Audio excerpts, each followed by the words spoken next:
So I'll start this one off with this kind of principle I expanded on through my notes here. And I said, when nice guys get told they're too needy, oftentimes what they do is try to suppress their own needs or try to force their needs to be eliminated. So it's like if they display needy behavior and then she says, "You're too needy," his response or their response is often like, "I need to eliminate my needs," or "I'm bad because I'm feeling these ways." And really that is the wrong approach, because what it's going to do, and then further, when this happens, things just get worse because they further and further don't take care of themselves.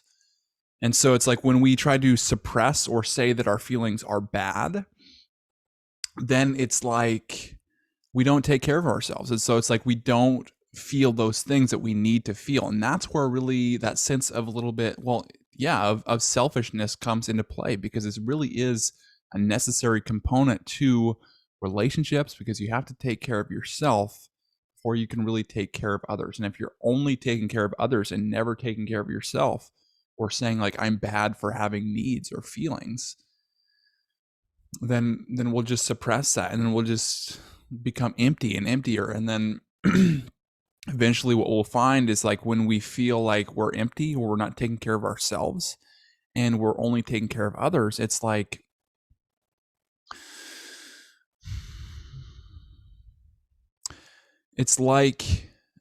we start to resent them, or anger, or these things build up towards our partner, because it's like it's not being reciprocated. It's like my needs aren't being fulfilled. What the heck? It's like it's not working. And so that is a very dangerous thing to do, as far as just not taking care of yourself. And so the book I'm referring to, as far as where I got like the main principle from that, is No More Mr. Nice Guy. I'm about halfway through it. So far, it's been about really just understanding that really archetype of the nice guy mentality. And it seems to be very accurate as far as what he's saying, and like how you can basically relate it to other people, or maybe even yourself, in a lot of areas. So with that, I'll get into a post here. This person writes, "What are the pros and cons of dating in your city?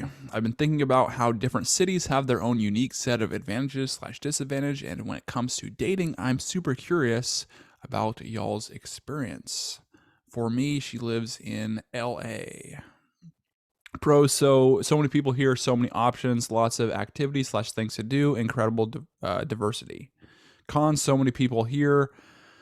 Some people think everyone is an option and don't take things too seriously. The city sprawl can be an issue for some. I'm from here and don't mind driving reasonably distance, but some people have a small radius."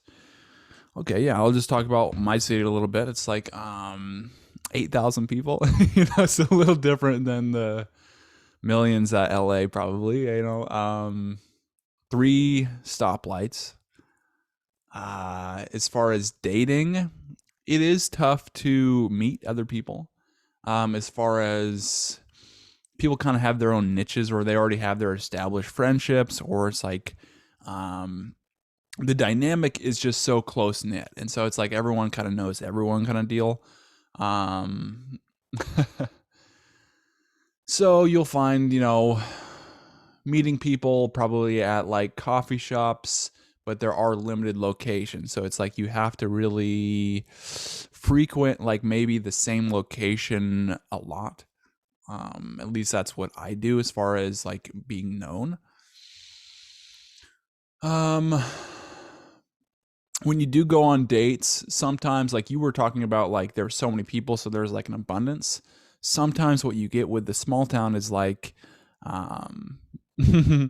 there's not that big abundance. So it's like sometimes they put too much pressure, or too high of standards, or take it too seriously from the start.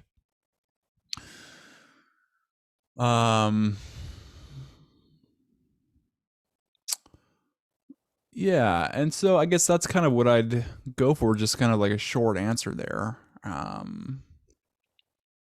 there's a lot of different. So I went to college in a larger location, and that was a lot different, and it was so much easier to pick up women, especially in a college environment, and yeah, there's more things to do, but still, it's like when I went off to college and I had all these experiences in this big city, and then it's like, but when I came back to visit, it was like there's something about a small town too that's just like so.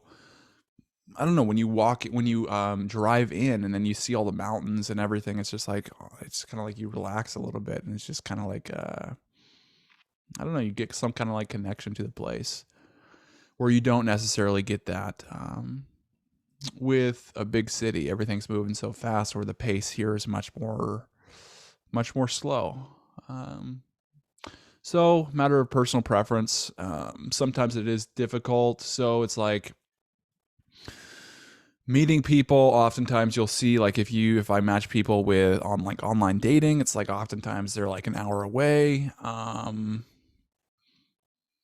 So there's just like obstacles to overcome really with any situation you're in. I mean, you're still experiencing this in LA, where people can have that attitude where it's like almost like don't even care, because it's like they can just find someone else. Um, so it's really just knowing what your opportunity or your situation is, your environment is, and really adapting the best you can. But regardless, it's like people are still people. And so it's like still applying these principles are still going to work.